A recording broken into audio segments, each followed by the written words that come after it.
Oi!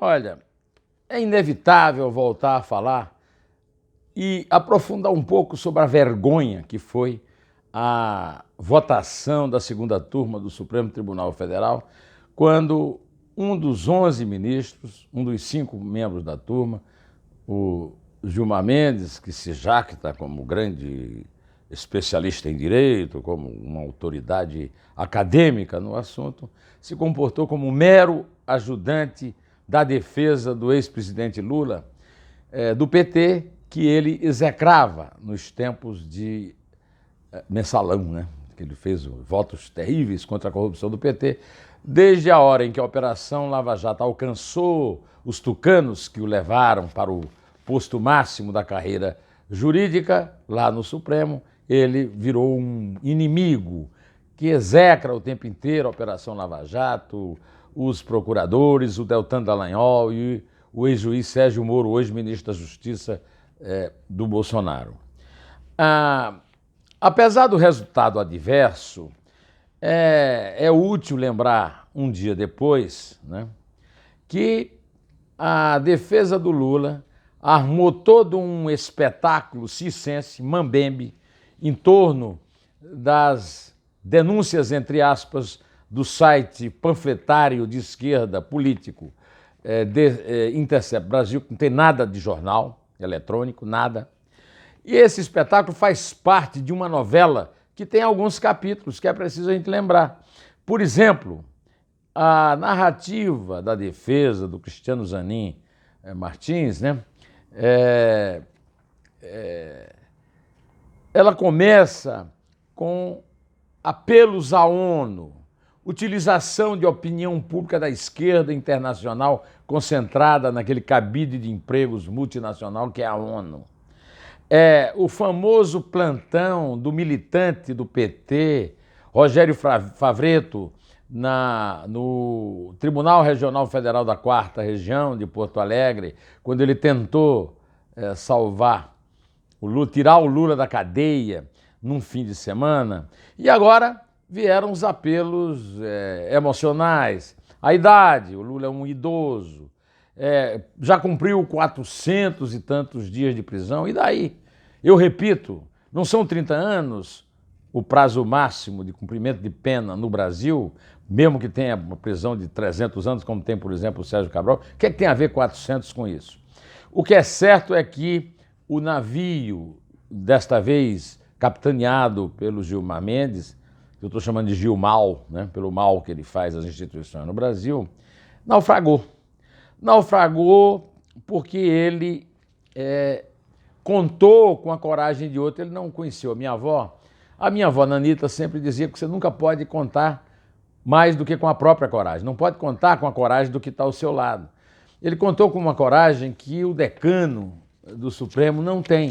O decano do Supremo, Celso de Mello, é soldado da mesma batalha do Dias Toffoli, do Ricardo Lewandowski e do Gilmar Mendes. Às vezes ele vota contra o Gilmar e o Lewandowski e contra também o Toffoli, lá na segunda turma, mas isso é esporádico. Na verdade, ele é fascinado pela tese de que é preciso ir até a última instância para que alguém comece a cumprir pena.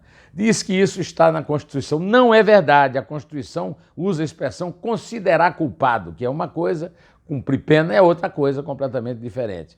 De qualquer maneira, há uma jurisprudência 3 vezes formada no Supremo em 2016 de que o condenado por colegiado, ou seja, por um tribunal de segunda instância, pode começar a cumprir pena se assim o juiz determinar, o juiz que o processou, o juiz que conduziu o seu processo. É disso que se trata. E o Celso de Mello sempre foi um dos votos perdidos nessa jurisprudência. E Gilmar contava com ele.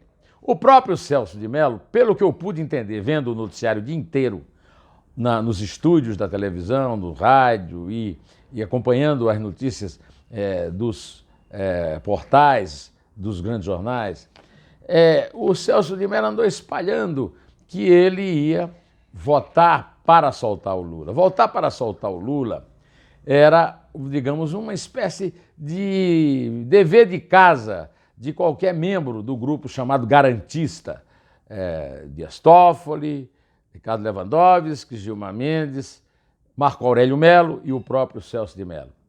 Só que o Celso de Mello teve medo das manifestações prometidas pelos caminhoneiros em torno do Supremo no dia do julgamento, nessa terça-feira, e do domingo, né, de uma prometida manifestação popular que se espera bastante volumosa em defesa da Lava Jato, que esse tipo de decisão sobre a parcialidade tanto do Moro quanto do chefe da Força Tarefa, Deltan Dallagnol, no episódio das mensagens do Intercept Brasil, controladas por um cidadão americano chamado Glenn Greenwald, que é casado com um deputado brasileiro que assumiu a vaga do Jean Willis na Câmara dos Deputados. Pois bem,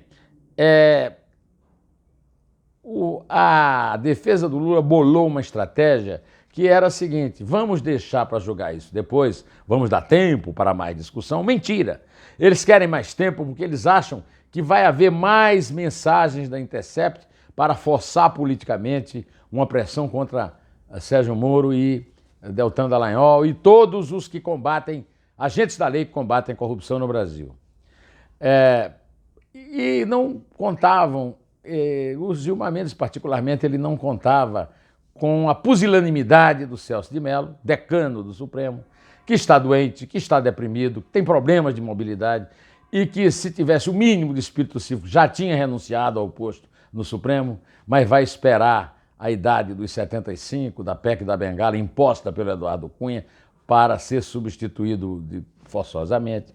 Pois bem, só que o Celso de Mello, que pelo visto deu a entender aos coleguinhas que o respeitam e que frequentam o Supremo, eu vi muito spoiler nos noticiários à tarde, que era dada como certa a libertação do Lula, terminou se aproveitando da chicana do advogado do Lula, que foi representada pelo Gilmar Mendes na segunda turma, para se esquivar disso, dizendo que ele evitou um puxadinho, de acordo com Vera Magalhães, no BR-18 do Estadão. Ela escreveu: o voto de Celso de Mello não deve ser lido como endosso a Sérgio Moro e a Lava Jato.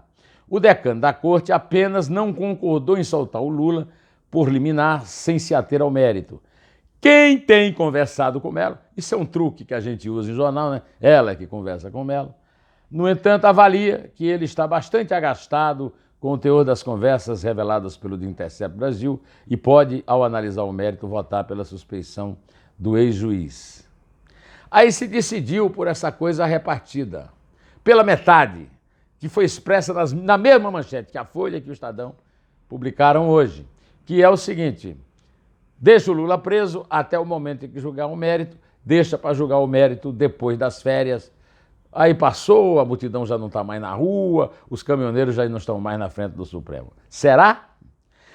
O decano que não foi corajoso na terça-feira será corajoso na hora de votar definitivamente? Se houver, por exemplo, uma grande manifestação no domingo? Acho difícil. Coragem e caráter não têm sido pedras fundamentais no temperamento e no comportamento de Celso de Mello.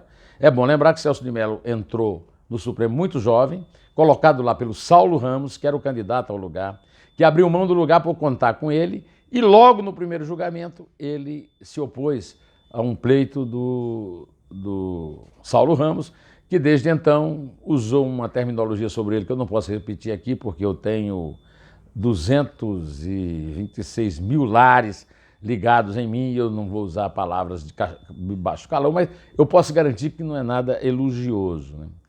E então ficou uma coisa partida. Como me definiu o Boni, aquele Boni que fez o padrão de qualidade da Globo numa mensagem de internet: nada é completo nesse país, tudo é feito pelo meio. Meio, lembra o quê? Mediocridade. O Brasil é um país de medíocres, governado por medíocres, julgado por medíocres. O Celso, então, surpreendeu a primeira parte ao deixar o Lula preso, porque a jogada da defesa do Gilmar era simplesmente deixar o tempo correr, levar tempo e tal. Enquanto isso, o Lula já estaria solto, era o fato consumado. Não deu certo, né?